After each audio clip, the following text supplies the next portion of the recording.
Sterlite ஆலையை நிரந்தரமாக மூட வலியுறுத்தி திங்கட்கிழமையன்று தூத்துக்குடியில் பொது வேலை நிறுத்தம் நடைபெற்றது. தூத்துக்குடியில் உள்ள ஸ்டெர்லைட் ஆலையில் கடந்த 23ஆம் தேதி வெளியான நச்சுப் புகையால் மூச்சு திணறல், கண் எரிச்சல், இருமல் ஏற்பட்டு பொதுமக்கள் பாதிக்கப்பட்டனர்.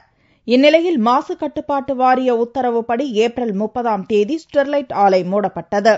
இந்த உத்தரவை ரத்து செய்ய கோரி பசுமை தீர்ப்பாயத்தில் ஆலை சார்பில் தாக்கல் செய்யப்பட்டுள்ள மனு செவ்வாய்க்கிழமையன்று விசாரணைக்கு வருகிறது. இந்நிலையில் ஆலையை நிரந்தரமாக மூட வலியுறுத்தி தூத்துக்குடியில் திங்களன்று வேலை நிறுத்த போராட்டம் நடத்த அழைப்பு விடப்பட்டிருந்தது. WGC ரோட், சிதம்பரம் நகர், அண்ணா நகர், திரேஸ்புரம், தாளமுத்து நகர், மில்லர்புரம், டேவிஸ்புரம் உட்பட நகரின் முக்கிய பகுதியில் அனைத்து கடைகளும் அடைக்கப்பட்டிருந்தன. மினி பஸ்கள், ஆட்டோ, வேன், வாடகை கார் போன்ற வாகனங்களும் முற்றிலும் இயங்கவில்லை. இதனால் தூத்துக்குடி நகர் வெறிச்சோடி காணப்பட்டது. அரசு பேருந்துகள் மட்டும் இயக்கப்பட்டன.